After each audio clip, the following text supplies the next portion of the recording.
Hey everyone, welcome back to FPL Fran. Today's video is actually going to be a little bit of a rehash of a previous video that I did in the previous international break, which was actually a what we have learned so far video. And what I think is quite interesting now, given that we have 8 games of sample size, is it's nice to actually look back at the teams and sort of reevaluate what we think about the team so far.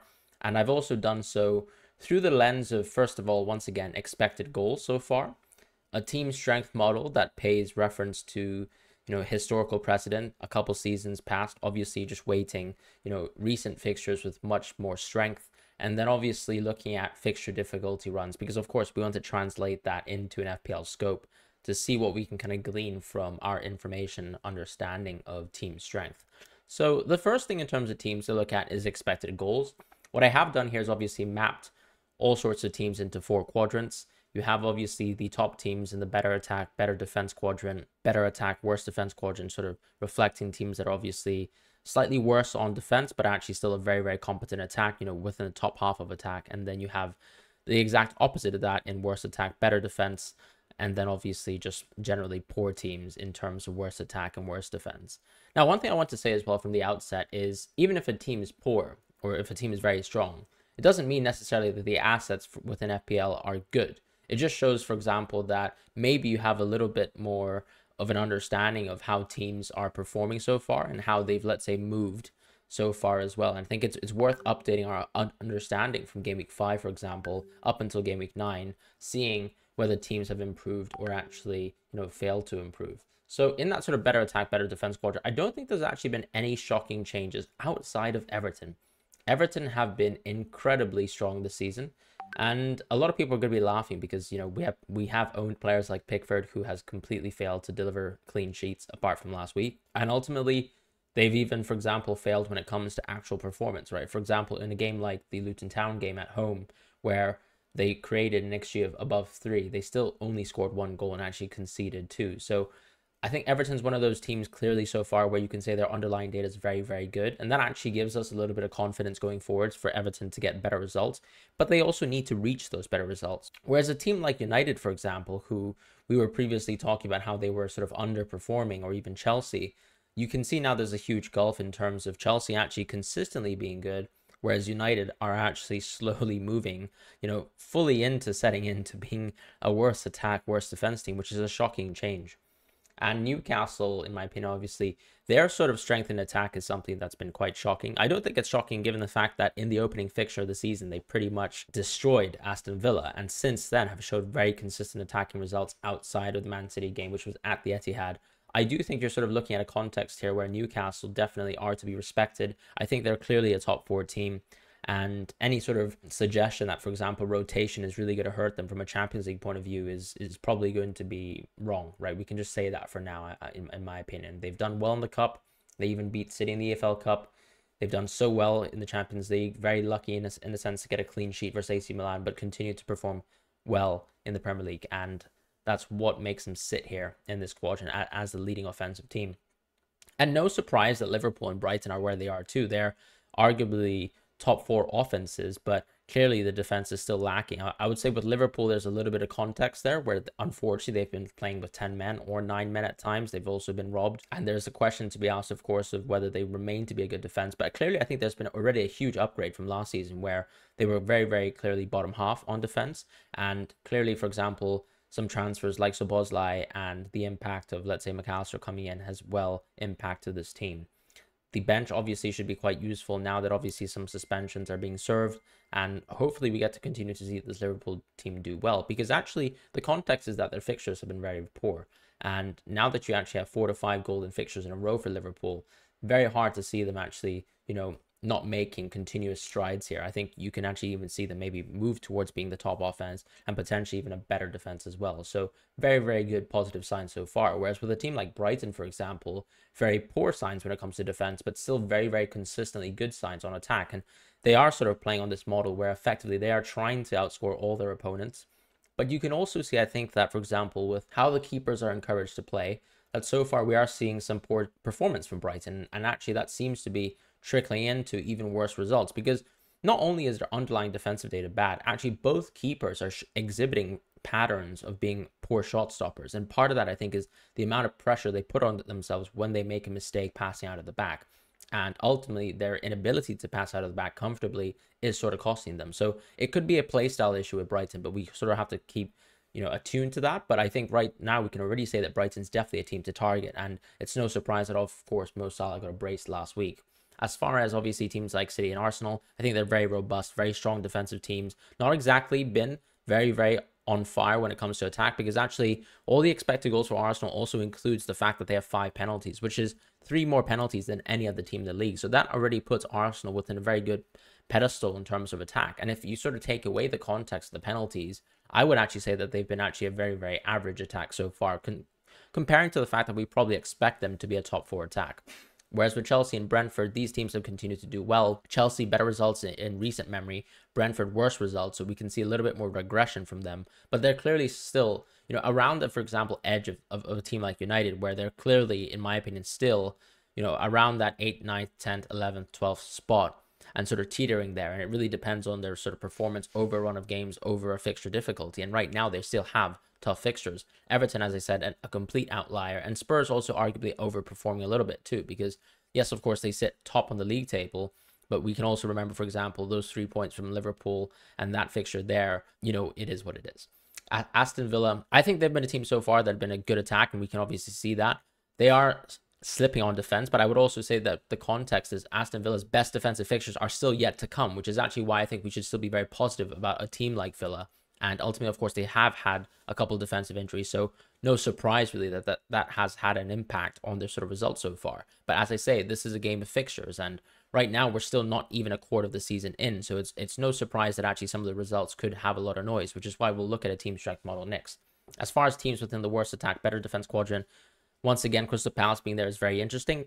Nottingham Forest creeping there is also an interesting sign too. I think it shows that actually, with the amount of transfers and actually with the sort of high quality transfers that they had compared to some of the other promotion teams, it's clear that Nottingham Forest have actually, bolstered themselves as a team. Now, offensively, I think they're still very, very poor, but it shows that they can actually be a very capable team and still better as a defense than some of the other teams. So when we're looking at, let's say, teams to target in the future, maybe worth putting in mind that Nottingham Forest is actually a slightly better defensive team than, let's say, a Fulham, a Sheffield United, a Luton, or even a Bournemouth.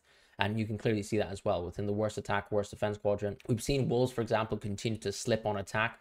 Not exactly so bad, because obviously, ultimately, their competition is still teams like Sheffield United, Bournemouth, Fulham that are all performing worse than them, and they're still the best of the rest, really. Whereas with a team like West Ham, I do think that actually their defense has been quite poor, but you can also contextualize it by fixtures. Yes, fixtures are improving slowly for West Ham, but they've also faced 3 easy opponents, even though they faced some of the league's toughest opponents within Newcastle, within Liverpool, and also Man City. So it's a little bit of an odd fixtures run for West Ham. And going forwards, of course, it looks green, but I think also the quality of the easy opponents is dipping. And arguably, you can also say that West Ham find themselves being as one of these easy opponents. We'll see, obviously, how this sort of tracks on. As far as obviously the worst team in the league, unfortunately, it seems to be Sheffield United by a country mile. And it seems like they can't really get anything right, because even within the Fulham game, you can see they're pretty lucky even to score 1 goal. So I think the context now is that Sheffield United clearly is the worst team in the league.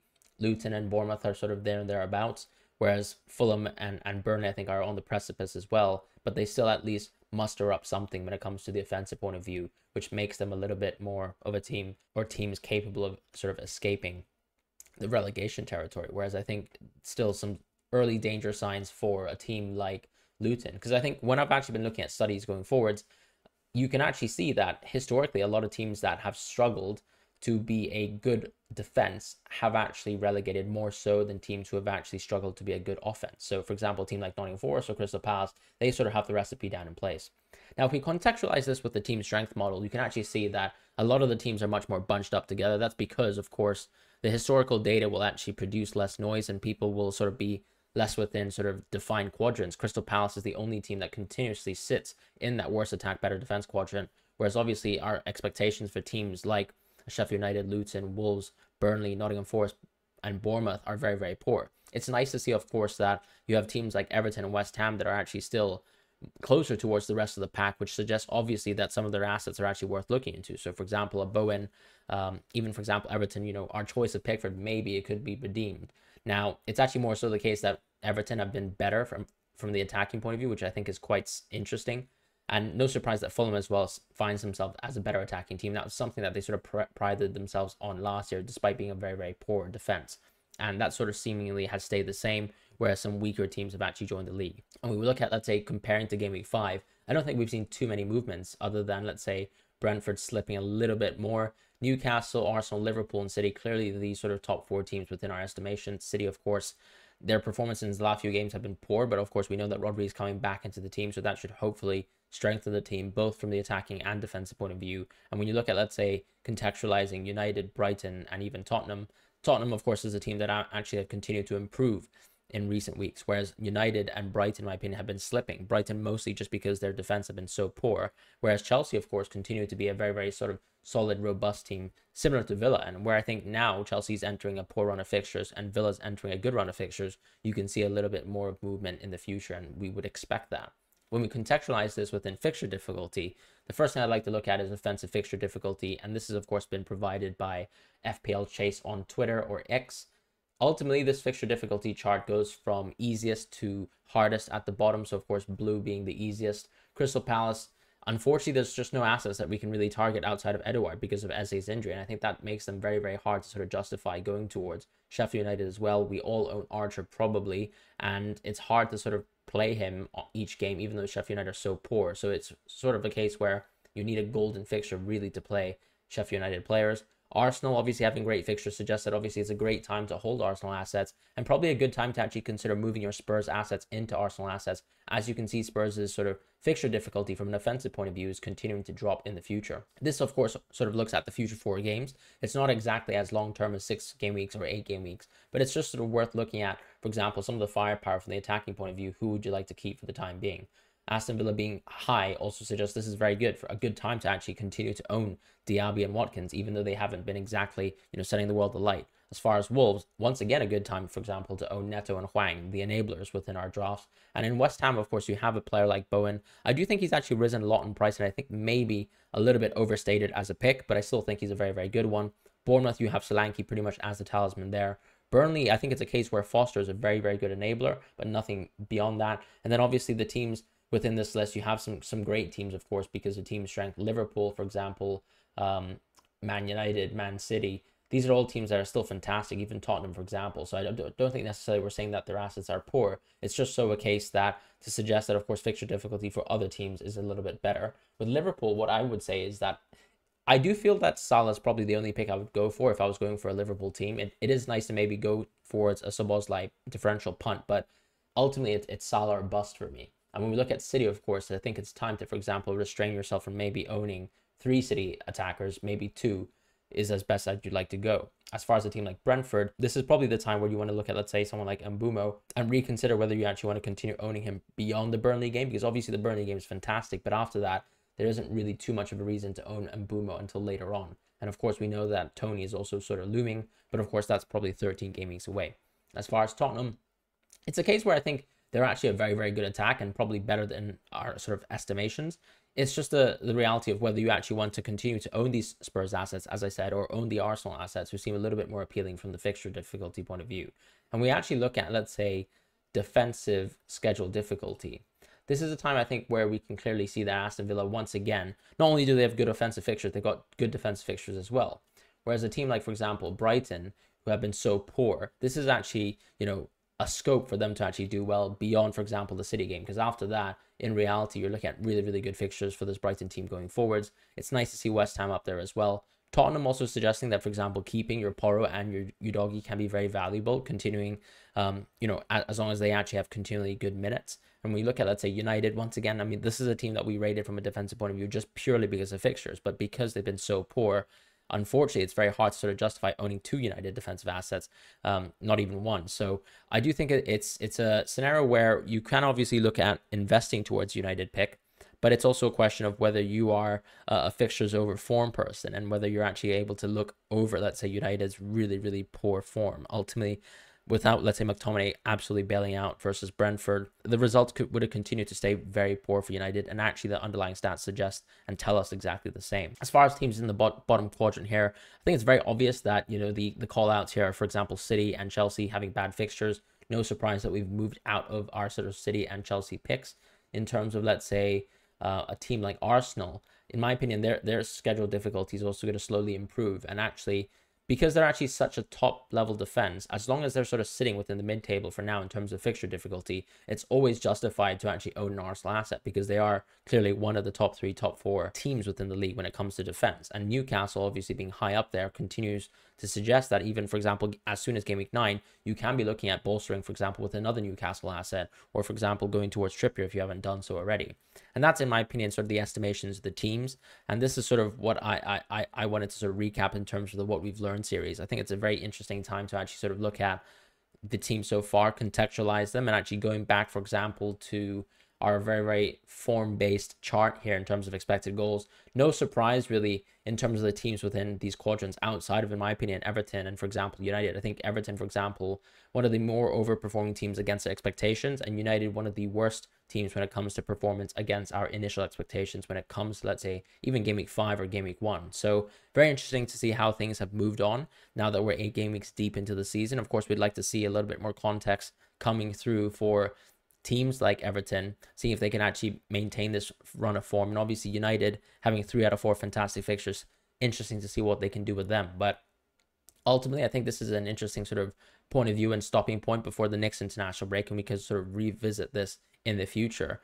And we can now obviously look at the next video, which is obviously going to be my Game Week 9 preview, a little bit more focus on assets. And as far as, let's say, player picks as well, if you actually need transfer help, the cheat sheet series will be coming to you very shortly. So thank you guys so much for watching, and I'll see you guys in the next video.